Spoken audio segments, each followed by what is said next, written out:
राधा माधव कुंज बिहारी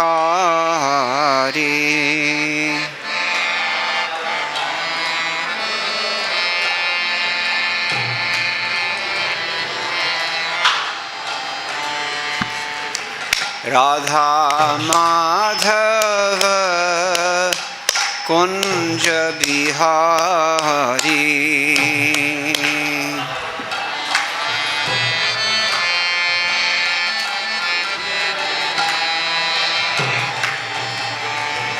गोपीजन वल्लभ गिरिवरधारी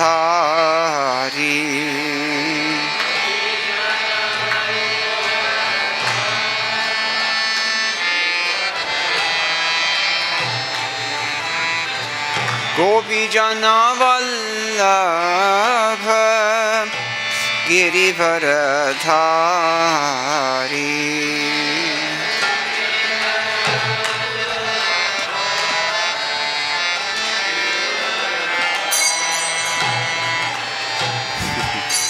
गोपीजन वल्लभ गिरिवरधारी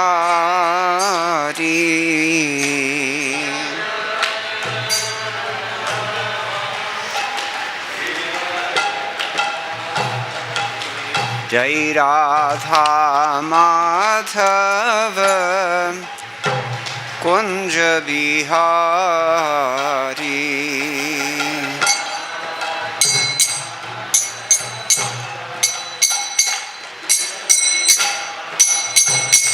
जय राधा माधव कुंज बिहारी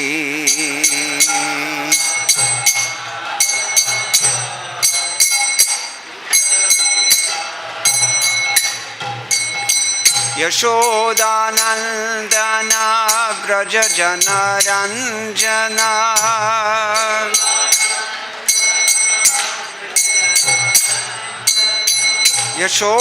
यशोदानंदन व्रज जनरंजना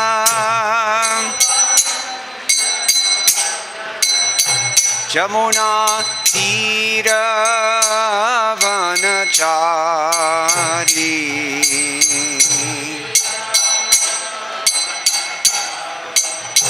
जमुना तीर वनचारी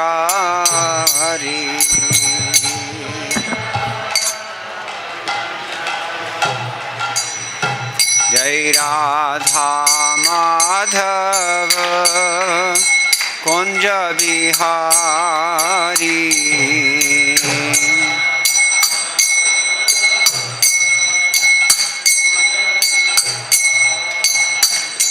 जय राधा माधव कुंज बिहारी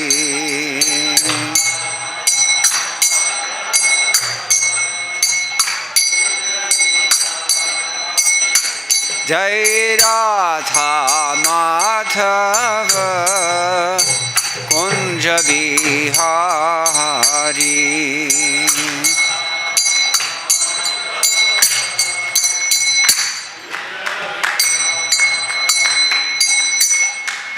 जय ओम विष्णुपद परमहंस प्रवचकाचार्य अष्टोत्तर शत श्री श्रीमद शिल अभय चरणारविंद भक्ति वेदांत साईं महाराज शिल प्रभुपाद की जय। अनंत कोटि वैष्णव वृंद की जय। नामाचार्य शिल ठाकुर हरिदास की जय। प्रेम से कहो श्री कृष्ण चैतन्य प्रभु नित्यानंद श्री अद्वैत गदाधर शिवासादि गौर भक्त वृंद की जय।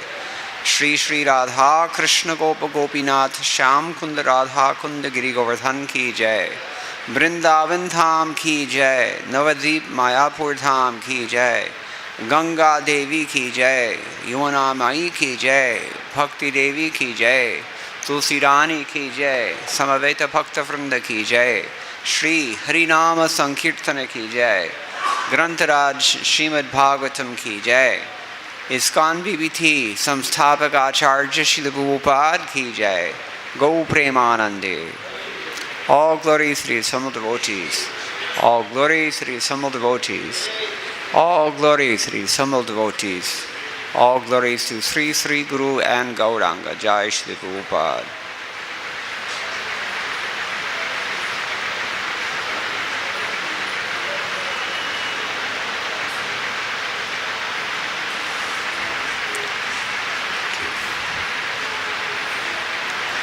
Om Jnanatimirandhasya Jnananjana-shalakaya Chakshurunmilitam Yena Tasmai Shri Gurave Namaha Shri Chaitanya Manobhishtam Sthapitam Yena Bhutale Swayam Rupa Kadamahyam Dadati Swapadantigam Vandeham Shri Guru Shri Yuta Parakamalam Shri Gurun Vaishnavamscha Shri Rupam Sagrajatam Sahagana Raghunathanvitam Tam Sajivam Sadvaitam Savadhutam Parijana Sahitam Krishna Chaitanya Devam Shri Radha Krishna Padan Sahagana Lalita Shri Vishakhanvitamscha He Krishna Karuna Sindho Dinabandho Jagatpate Gopesha Gopika Kanta Radha Kanta Namostute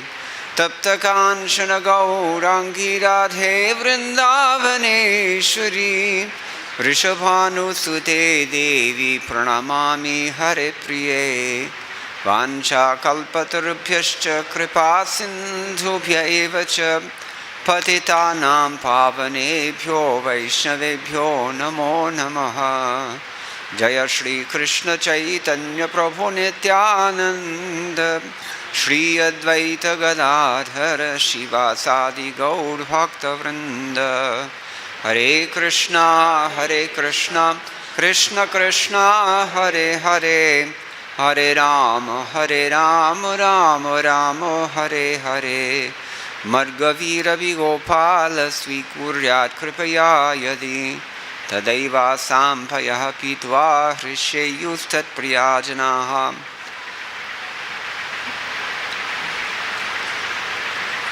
Thank you everyone for coming this evening. Bhagavad Gita as it is, translation and purports by His Divine Grace A.C. Bhaktivedanta Swami Srila Prabhupada, founder and Acharya of the International Society for Krishna Consciousness. Srila Prabhupada Ki Jai.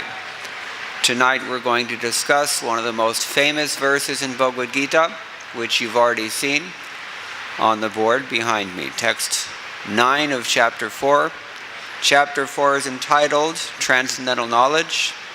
And here Krishna says, Janma karma cha me divyam evam yo vetti tattvataḥ tyaktvā deham punar janma naiti mameti rjuna janma karma cha me divyam evam yo vetti tattvataḥ tyaktvā deham punar janma naiti mameti rjuna janma karma cha me divyam evam yo vetti tattvataḥ tyaktvā deham punar janma naiti mameti rjuna.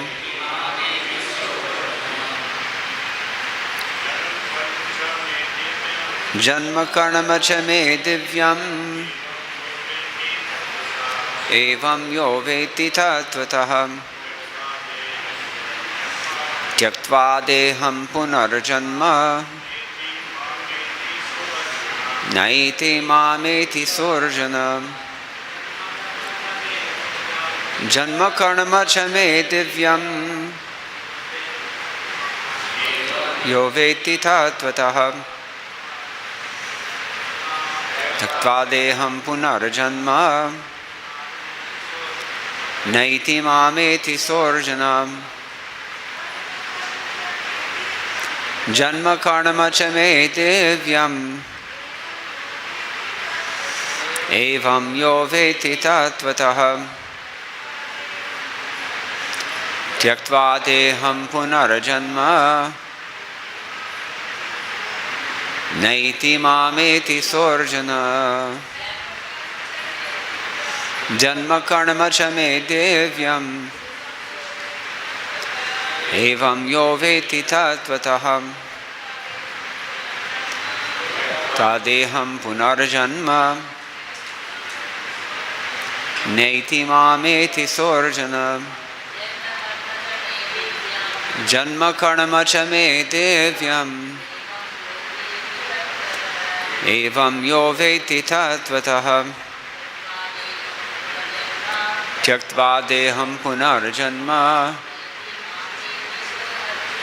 naiti mameti rjuna janma, birth, karma, work, cha, also, me, of mine, divyam, transcendental, evam, like this, yah, anyone who, vetti, knows, tattvataḥ, in reality, tyaktvā, leaving aside, deham, this body, punaḥ, again, janma, birth, never, eti, does attain, mam, unto me, eti, does attain, saha, he, Arjuna, O Arjuna. Translation: one who knows the transcendental nature of my appearance and activities does not, upon leaving the body, take his birth again in this material world, but attains my eternal abode, O Arjuna. Please repeat.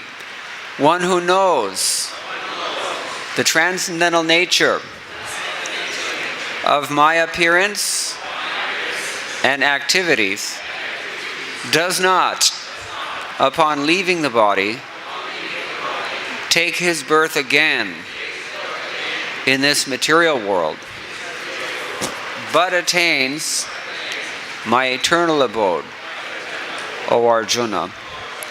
Purport by Srila Prabhupada. The Lord's descent from his transcendental abode is already explained in the 6th verse. Who knows the 6th verse?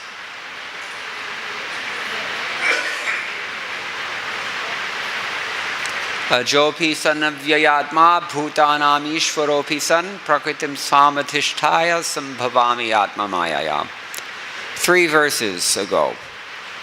One who can understand the truth of the appearance of the personality of Godhead is already liberated from material bondage.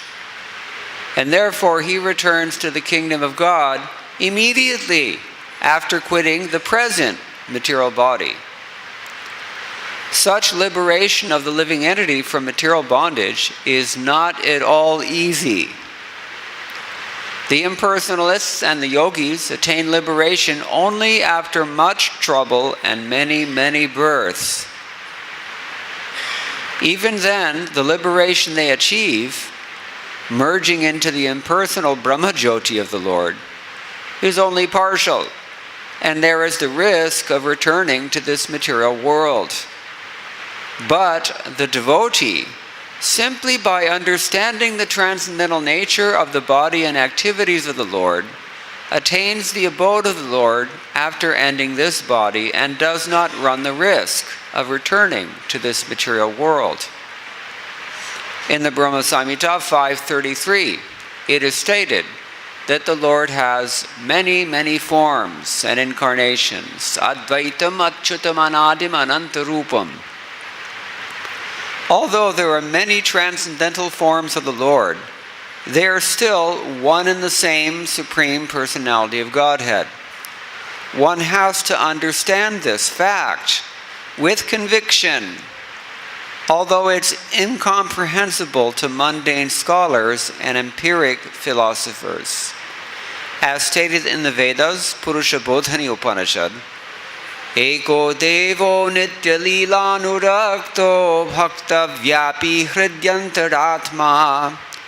The one Supreme Personality of Godhead is eternally engaged in many, many transcendental forms in relationships with his unalloyed devotees.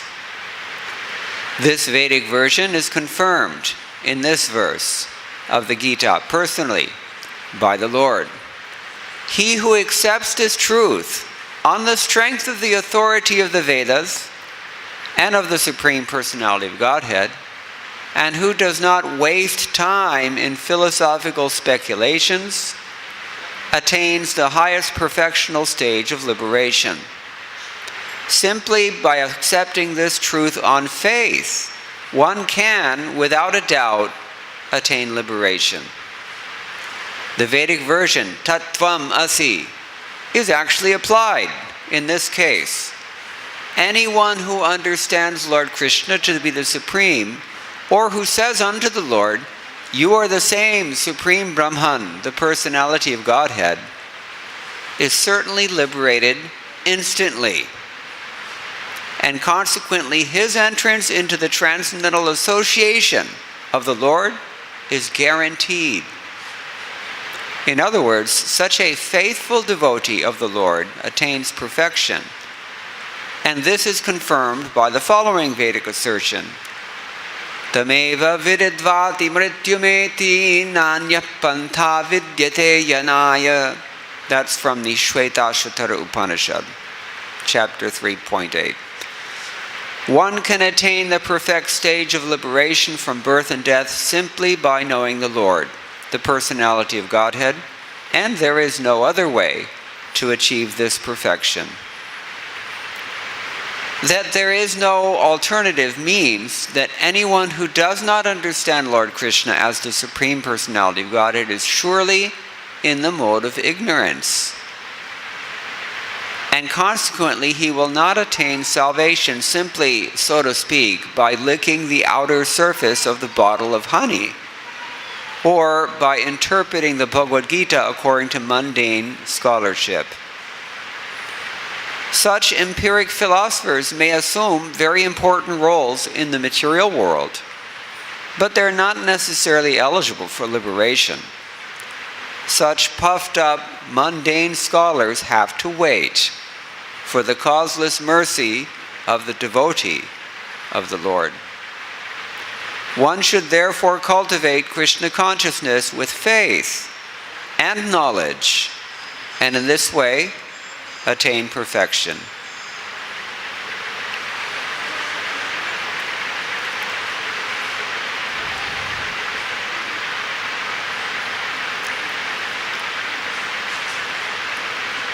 So this is one of the foundational verses of Krishna consciousness philosophy.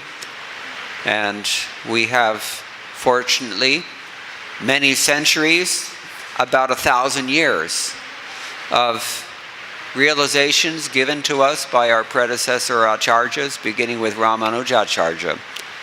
He says, evam karma mula bhuta heya triguna prakriti sangsarga rupa janma rahitasya sarveshwaratva sarvajñatva satya sankalpatvadi samasta kalyana gunopetasya sadhu paritrana mad samshrayanaika prayojanam divyam aprakritam mad asadharanam mama janma cheshtitam cha tattvato yo vetti sa vartamanam deham parityajya punarjanma naiti mam eva prapnoti. Madhya divya janma cheshtaryathatmya vijnanena vidhvasta samasta mat samshrayana virodhi patmasmin eva janmani yathodita prakagarena mam ashrita mareka priyo mareka chitto mam eva prapnoti. The Lord says, after quitting the present body, whoever knows in truth the supramundane, aprakritam nature of my birth and activities, which are uncommon, and aim exclusively at delivering those saints who have made me their only shelter. I, who am free from birth rooted within karma through contact with the three modes of material nature, And I, who am the repository of all auspicious qualities, such as dominion over all things, omniscience, having my wishes fulfilled, and so on, that person doesn't take another birth. In other words, if you know these things about Krishna in fact, you don't have to take another birth. But rather, he attains me only. Ramanujacharya continues, by the above-mentioned knowledge of my transcendental appearance and activities, he's paraphrasing Krishna here, all sins that obstruct accepting my shelter completely, having been destroyed, and taking shelter of me in the appropriate manner, and becoming singularly dear to me, having his consciousness on me alone, he attains me in this very birth. Shripad Madhvacharya adds his own realizations when he says, Parang muktyuktis sarvajnana niyama darshanartham natu tavan matrena muktirityuktam vedad yuktam tu sarvam yogyadvopaste sadahi mam tasyaiva darshanapatham yami nanyasya kasyachid ityuktescha mahakarame atroktasya etad gyadvaiva janma naiti gatihi itarvakyanam nanyatha gatihi nanyasya kasyachid iti visheshanat tattvataḥ iti visheshanat cha sarvajnanam apatati yatra evam bhavati tatra tattvataḥ iti visheshano na virodhaः uktam cha ekam cha tattvato gyatam vina sarva gyatam naraha na samartho mahendropi tasmat sarveta jignaset iti skandhe. So he's telling us that in the end of chapter 3, Krishna has emphasized that liberation comes through knowledge. Everybody remember this? How does Krishna say that liberation comes through knowledge at the end of chapter 3? Just a few verses ago. Remember? Evam buddhe param buddhva ityadi. If you know that you are not this material body, and you also know how the material nature is working, that the senses are higher than dull matter, that the mind is higher than the senses, that the intelligence is higher than the mind, and that the soul is higher than the intelligence. That's knowledge. So if you know these things, then you can be freed from what particular enemy were they talking about at the end of chapter 3? Lust. We heard already. This is the main thing in the material world that ensnares everyone. So, through knowledge we can overcome this. Through knowledge. So, Madhvacharya says here that statement about liberation through knowledge is to show the need for complete knowledge, not just partial knowledge. I'm translating here need. The word is not used need. The word is actually used niyama. What does niyama mean? The rule or the discipline. You have to have this discipline of knowledge if you want to be liberated. And that knowledge cannot be just partial. It has to be full knowledge. This is the point he's making. And he quotes, to back himself up, he quotes from Mahakarma. Vedad yuktam tu sarvam yog yadvopaste sadahimam tasyaiva darshanapatham yami nanyasya kasyachita.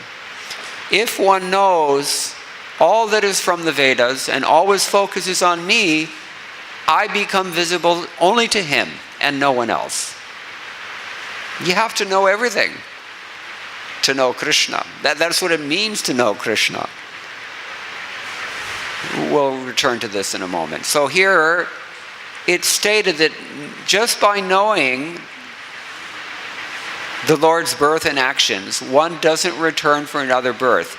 This emphasizes only that you have to know about the Lord. It doesn't mean that you don't have to know other things about the Lord. It's not that just by knowing his birth and activities and you don't have to worry about his leelas, right? No, you have to know about that also. This is the point being made here. We're not minimizing other statements about the Lord. The qualifier tattvataḥ here also implies all other knowledge, because when you say something about partial knowledge in truth, that means you're talking about that knowledge fully. And there's no inconsistency in taking this as a reference to the whole. That's the point. He quotes, to back this up, he quotes from Skanda Purana.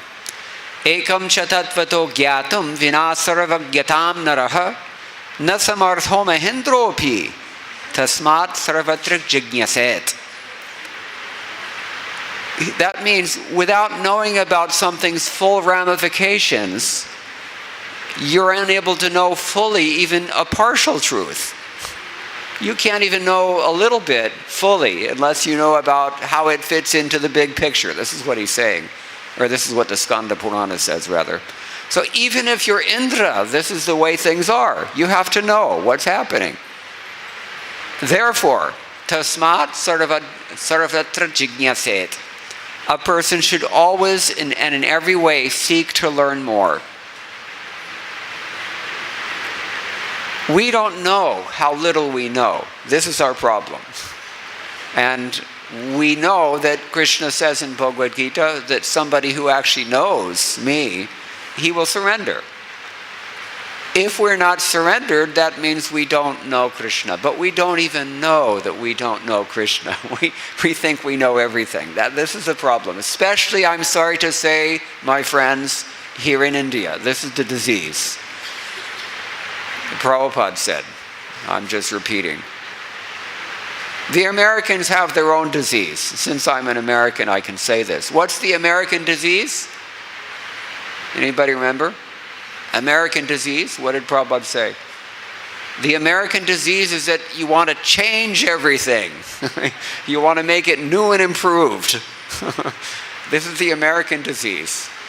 And if there's an Indian disease, on the other hand, this is the Indian disease. Oh, yeah, we know. Yeah, we know everything. Bilkul. Isn't it? And then we jante hain hum. Sab kuch. But we don't know everything. We really don't. Otherwise, we wouldn't be in the situation that we're in. We're struggling. Prakriti-sthani karshati. With these senses that are attacking us at every moment and screaming even louder than our minds, like so many monkeys. This is our situation. Struggle. We don't know that much. Unfortunately, we don't know that we don't know that much. Okay, so this is Madhvacharya's contribution to the discussion. Partial knowledge is not really enough.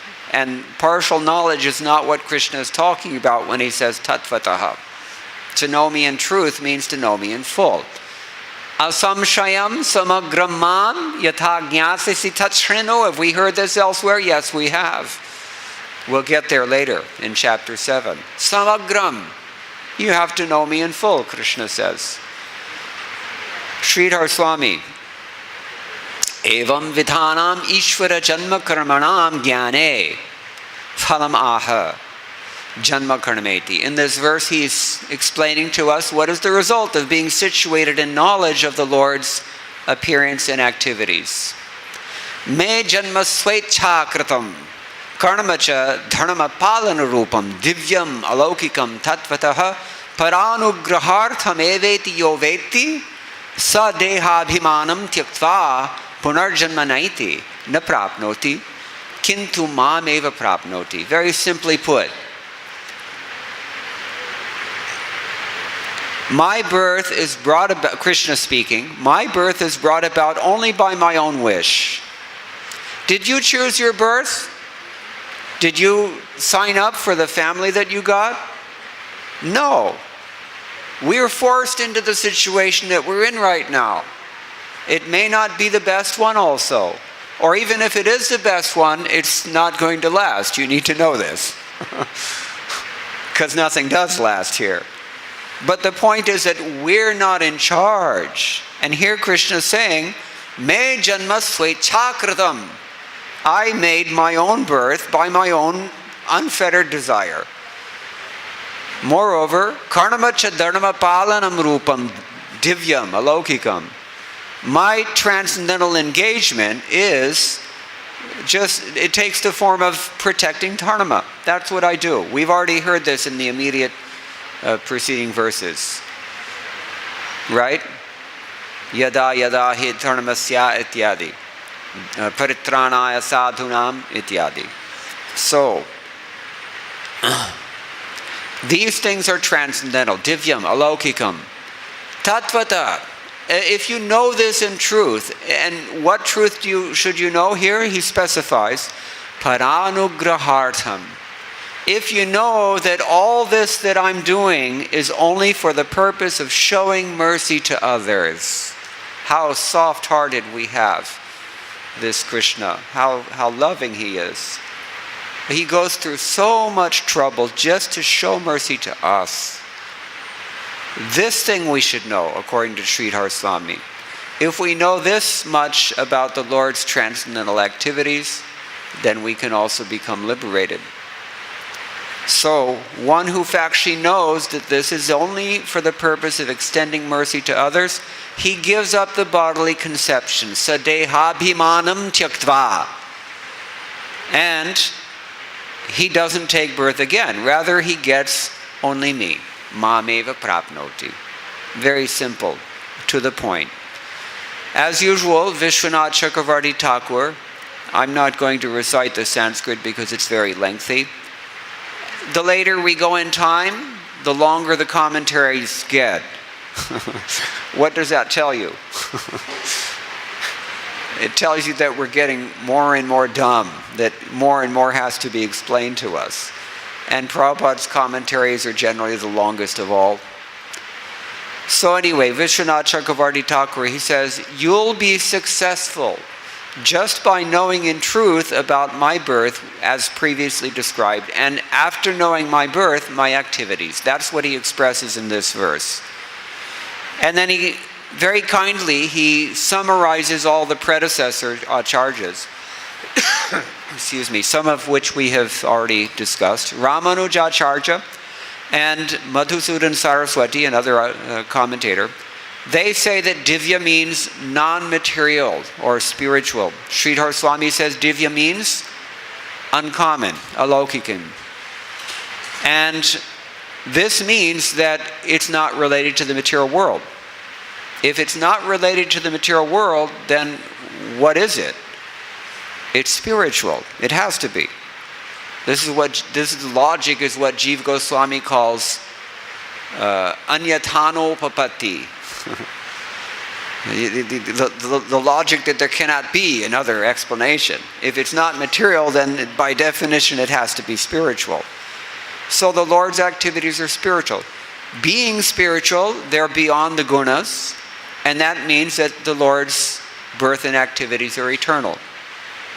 Anything that is beyond the gunas is necessarily eternal. We know this from chapter 14 of Bhagavad Gita. Everything in this world is composed of these three modes. And anything without these modes involved, that's got to be from outside of this world. This is the point being made. So Jiva Goswami also explains, quoting from Bhagavatam, in his Bhagavat Sandarbha, that the Lord has no mundane birth and activities. Na vidyate yasya cha janma karma va, na nama rupe guna dosha eva va, tathapi lokapyaya sambhavaya yaha, swamaya yatanyanukalam ricchati. This is from is it the third canto, I believe? 8th canto, 3rd chapter, text 8. The Supreme Personality of Godhead has no material birth, activities, name, form, qualities, or flaws. To fulfill the purpose for which this material world is created and destroyed, he comes in the form of a human being like Lord Rama or Lord Krishna by his original internal potency. Not by Mahamaya. So it's not an ordinary human birth. It's transcendental, human-like birth, we can say. He has immense potency, and in various forms, all free from material contamination, he acts wonderfully. Have you noticed how wonderfully Krishna acts? Can you marry 16,108 wives? No. Or you can maybe marry them, but you'll have a chance if you live 100 years to see each of them twice. But I can guarantee that you will never satisfy them all. And yet Krishna did this. Is that not impossible?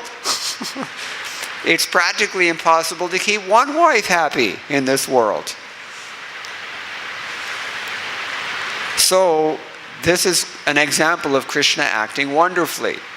Even if you can find someone who can jump from the top of a mountain that's 80 miles high, that person won't have a brother who jumps with him. Krishna Balaram ki. So, he is therefore the Supreme Brahman, and I offer my respects to him. This is again Jiva Goswami quoting from 8th Canto. Now he gives an alternative description here. The word divya can mean not approachable by logic, or in other words, inconceivable. And to back this up, he quotes from the same Puruṣa-bodhinī Upaniṣad that we've already heard. Eko deva nitya lila anurakto bhakta vyapi bhakta ananta-rūpam. We've already heard this. So, the eternal nature of the Lord's birth and activities is mentioned frequently in the Bhagavatam as well. So, yo vetti tattvataḥ means he who knows my birth and activities are truly eternal. Based on statements that, like we've already said, ajopi sanavyayatma, and other such verses. So, yo vetti tattvataḥ, Vishwanath Chakravarti Thakur continues, it can also mean someone who knows me as the Supreme Brahman. Tat. Yo vetti tattvataḥ. Tat means that Supreme Brahman. And he proves this by quoting from Gita chapter 17, text 18. Om tat sat iti nirdesho brahmanas trividhas smritaha. Yo vetti tattvataḥ means one who knows me as the form of the Supreme Brahman. We've already heard Prabhupada in his Purport explain this. So that person doesn't take birth again, but instead he attains me. The words tyaktvā deham merely indicate the last condition. Means this being your last known location. Just like your cell phone is tracking your location at all times. Where you were last seen. What's your status update, so to speak. So our status update is that we're in this body. And if we know this about Krishna, then our status update is that there won't be another body after this one.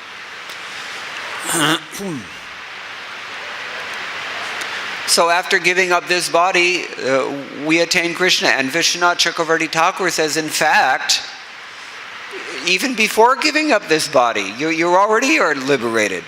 That's called Jivan Mukta sa uchate. This Prabhuji just quoted for us in Hindi. What is the verse? Iha yasya harirdase karmana manasava cha nikalashvapyavastasu jivan mukta uchate. Many of you were here for the Hindi class, so you remember. So this is another thing about Krishna consciousness. You can be liberated even before you give up your body. And then he emphasizes, he sees a need to repeat what Ramanujacharya told us in the beginning, that all your sins will be destroyed by cultivating this devotional service through which you understand Krishna's eternal birth and activities. All those sinful reactions are unfavorable for cultivating bhakti, and yet bhakti, by its very purifying nature, destroys those sinful activities and removes the obstructions, as it were. So he says, having this true knowledge of my spiritual birth and activities and taking shelter of me in this life in the prescribed manner, this is another point, as we heard from Prabhuji, Guru Sadhu Shastra Vakya Chite Tekoriya Aikya.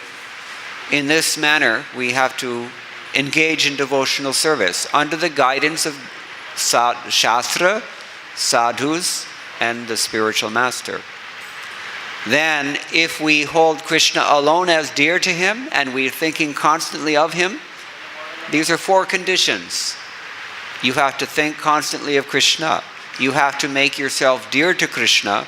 You have to act in the prescribed manner, and you have to have attained this pure knowledge of Krishna that destroys all your sinful reactions. If in this lifetime you can do these things, then after giving up this body, you will go straight back to Krishna. You will not have to take birth again. We're running out of time, so I'll quickly summarize what Baladevidabhushan Thakur also says about this verse. He says, let liberation, which is difficult to obtain by any number of endeavors, using thousands of upayas, become easily available for the exclusive devotees through hearing about Krishna's birth and activities. Krishna says, I appear in this world for this purpose only. It's with this intention that the Lord speaks this verse to Arjuna. So he says, the Lord says, I'm the Lord of all, I whose every wish is fulfilled. I'm born in many eternally perfect forms, such as Narsingha and Rama, which are just like Vaidurya stone, which manifests many colors. He who knows that the birth and activities of the Lord in relation to the devotees are non-material and eternal in the past, present, and future.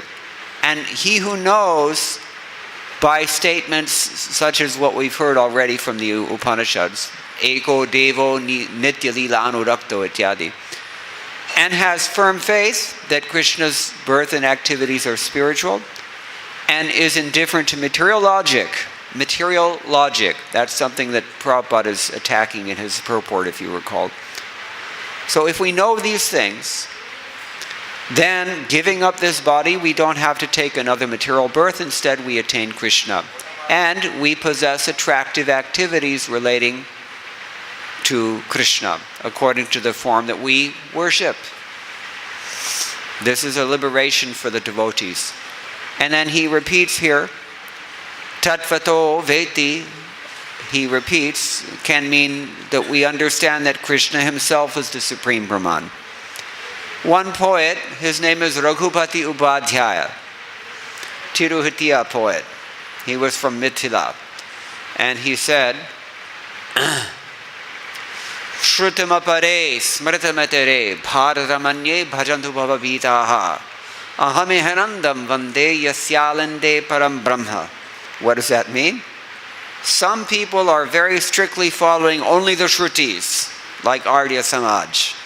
Other people are very strictly following their smartas, rules and regulations according to Karma Kanda.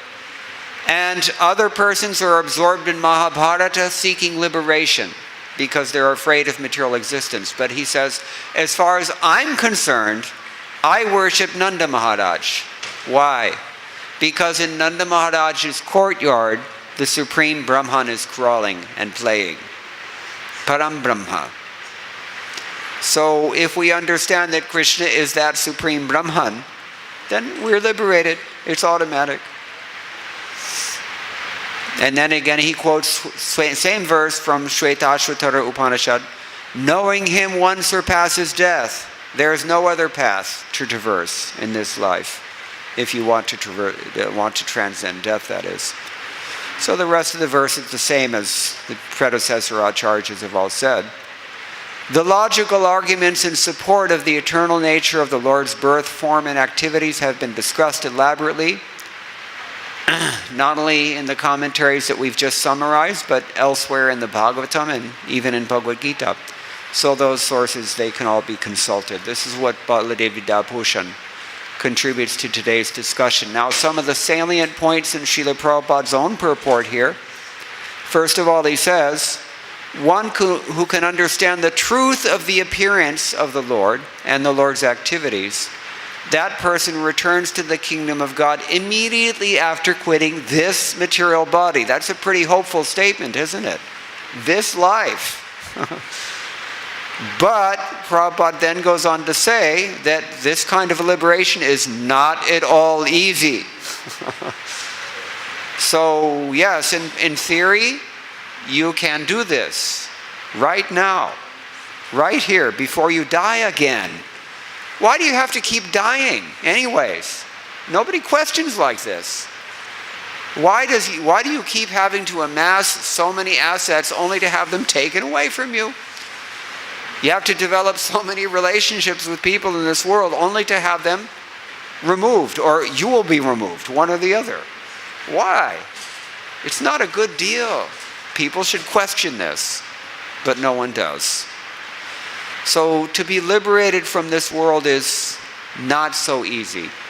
Why? Because to be liberated from this world requires what simple thing that the devotees practice and the non-devotees do not practice? What is the simple thing that the devotees do that no one else does? They surrender. They surrender to Krishna. What does it mean to surrender? You don't want to give something up, but you raise your hands and say, okay, Uncle, I've had enough. You see? Nobody's willing to do this. And that is why this liberation is not at all easy. That's the only reason why this liberation is not so easy. We're just really, really stubborn. That's what it comes down to. The impersonalists, they're so stubborn, they cannot even accommodate the possibility that there is a personality of Godhead. They're so envious. And the coarse materialists, they're even worse in a sense that they can't even admit that there's such a thing as spirit to begin with. As far as they're concerned, it's all just anus and paramanus, atoms. And the Buddhists are in the same category. They're not spiritual. Anatman, that's a formal doctrine of Buddhism. No soul. What is it that reincarnates, according to Buddhists, if there's no soul? Your mind. But that's also an illusion, they say. So nonsense philosophy, actually. So, this is why it's not easy, even though it's so simple. But it's very, very difficult only because we're so damn stubborn. We're not willing to surrender to Krishna. This is the only problem. And even as devotees, we find that it usually takes some time to practice Krishna consciousness also, because we have the same disease as the non-devotees have. Will you think it comes from Prabhupada? No. It comes from all this association that we've been in for so many millions of eons in material existence. We have the same problems that the non-devotees have. We need to get this clear. Like I said in the beginning, most of us don't realize how little we know about Krishna consciousness and why we're so conditional, or even that we're so conditional. We don't know these things. So, by repeated discussion on these topics and hearing from our august predecessors all their realizations and explanations of this verse and the ramifications of this knowledge and the effects of actually properly cultivating these realizations, then we can become elevated to the same degree that even at the end of this lifetime, if we qualify ourselves through determined effort to secure the mercy of Krishna and his devotees, then we also can become transcendental like this. Tyaktvā deham punar janma naiti mameti. Krishna promises, you can come back to me. So, now another thing Srila Prabhupada says here is, one has to understand this fact with conviction. And this is the point, that our faith is not so strong actually. And our faith is not so strong, and therefore our knowledge is not so strong, because we don't even have enough faith to put much energy into cultivating knowledge. That's the real problem. Ado shraddha hona chahiye, nahi to jnana na hogi. So, mukti na hogi. Gyan ka matlab mukti hai. So, He who accepts this truth, now Prabhupada is switching over to faith, the importance of faith in his purport.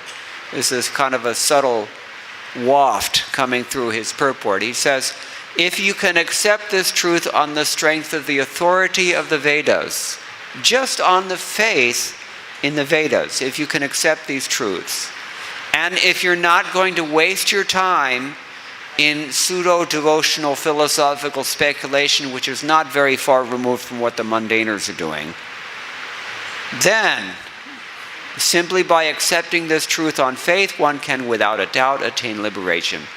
And he again quotes this tattvā principle that we've heard from our predecessor acharyas already.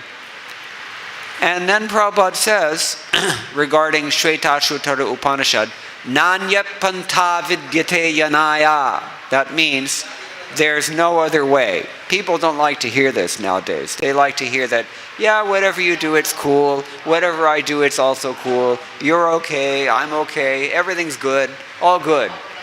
We've heard this. But this is not what the Shruti mantra is saying here.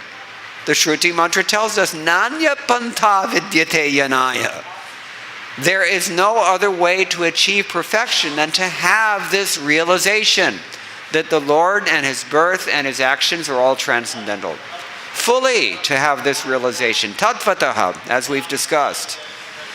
So, Prabhupada therefore adds this note in his purport, that there is no alternative means that anyone who does not understand Krishna as the Supreme Personality of Godhead is surely in the mode of ignorance. Wow! If you don't understand Krishna as the Supreme Lord, you're in the mode of tamoguna. That's a very strong statement. It's a very, what do we call this, opposite, confrontational statement. Prabhupada says it. And he will consequently will not attain salvation by doing what? By licking the outside of the bottle of honey. Honey. If you can find real honey, that is to say.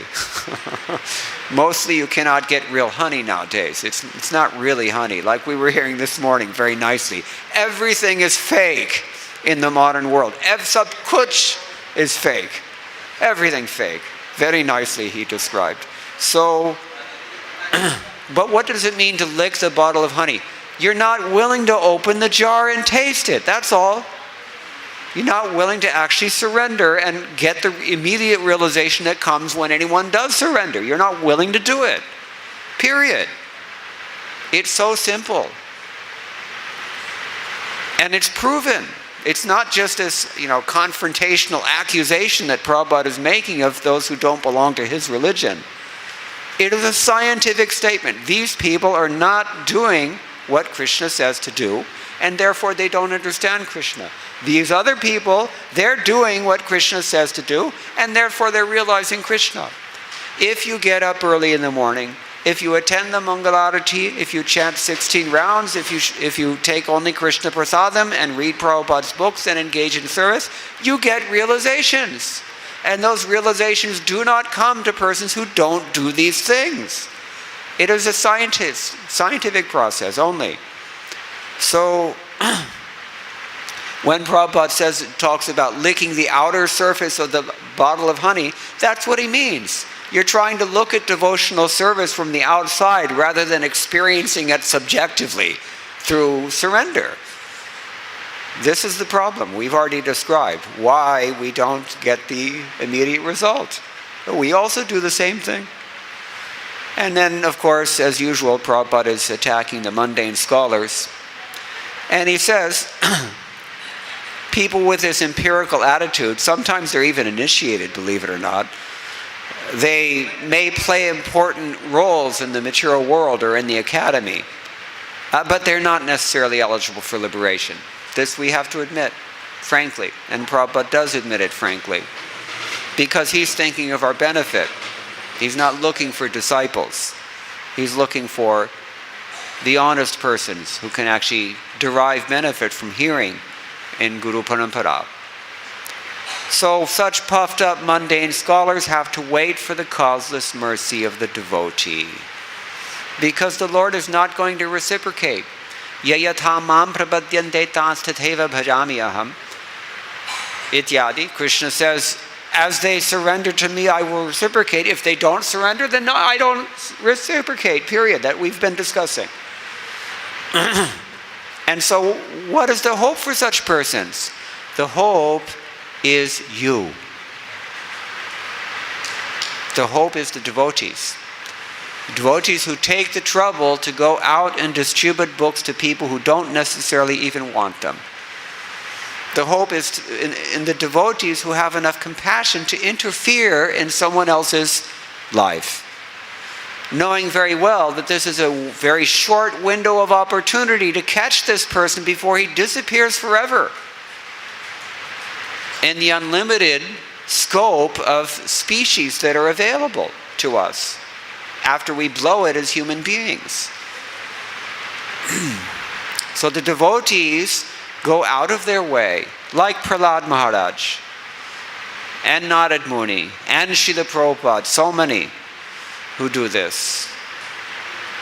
The devotees go out of their way to try to extend the opportunity for Krishna consciousness to someone else, knowing well that that person most likely is never going to get any other opportunity unless I actually act as Krishna's representative by representing Krishna's mercy to this person. We have to do it. Well, what does it mean to be a devotee if we're not going to do that? So, this is kind of implicit only in Prabhupada's purport. He's attacking the mundane scholars, but at least he does say that their only hope is the mercy of a devotee. And that means, that assumes that some devotee has to be out there ready to act in a merciful manner. And that's the instruction that we've been given. Jare dekhe tare kaha Krishna upadesh. All right, so I'm going to stop here. The time is up. But if anyone has any questions or comments on any of these many points that Srila Prabhupada and his predecessors have made only for us to consider, please speak up while you can.